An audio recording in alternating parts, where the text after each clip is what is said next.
Сотрудники Роспотребнадзора вместе с представителями администрации города Назрань выехали на одну из торговых точек, чтобы проверить законность реализации бахчевых культур. В первую очередь специалисты смотрят, есть ли у продавцов документы, подтверждающие безопасность продукции.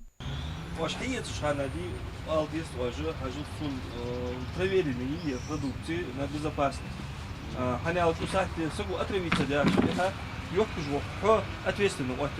Какие документы должен иметь продавец? Товаросопроводительные документы — это может быть ветеринарная справка, где они закупаются, да, на поле. Должен вести контроль за реализуемой продукцией. Если во время проверки необходимые документы отсутствуют, то у продавцов отбирают образцы арбузов и дынь для лабораторных исследований. Продукция проверяется на наличие нитратов и других потенциально опасных веществ. Еще один.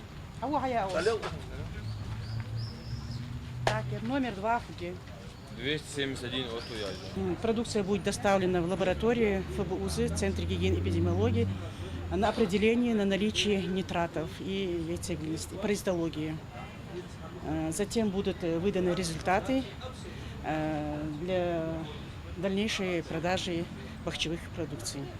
Если мы выявляем нарушение, что если продукция не соответствует, что содержание нитратов превышает определенную норму, данная продукция у нас конфискуется, составляется акт конфискации и уничтожается там на свалках. Затем сотрудники Роспотребнадзора и администрации Назрани обратили внимание на несанкционированную торговлю бахчевыми культурами прямо у обочины дороги. Бахчевой культуры отведенный мотик еще. Лима база решан, рынок фабрика еще. Сын территории это разрешенные. Сын территории миллиардчи, хама некачественной продукции ляха изымайте еще грусаточки.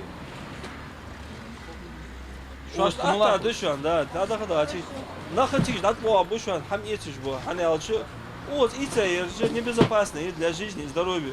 Продавцам выдали предупреждение и потребовали немедленно свернуть торговлю. Позже на место прибыли сотрудники ГИБДД, чтобы пресечь подобные нарушения и обеспечить порядок. Торговля в таких местах не только нарушает санитарные нормы, но и представляет угрозу безопасности дорожного движения. Сотрудники Роспотребнадзора объяснили, что визуально определить опасную продукцию нельзя. Однако существуют некоторые признаки, по которым можно понять, что арбуз или дыня безопасны для употребления. В первую очередь покупатель должен знать, что эти арбузы, бахчевые культуры, арбузы, дыни, они должны покупать в отведенном месте, таких как рынок. Здесь ведется контроль. В любом случае мы сами, если придем там по внешнему виду или там органическим свойствам, мы не можем определить. Здесь должен проходить контроль. Если покупатель пришел, хочет купить арбуз, он должен спросить у продавца, есть ли на эту продукцию товаросопроводительные документы, подтверждающие качество и безопасность данной продукции в употреблении пищи. По словам представителей Роспотребнадзора и мэрии Назрани, такие проверки будут проводиться регулярно, чтобы обезопасить жителей. Администрация города Назрань со своей стороны проводит контроль, и контроль будет только усиливаться.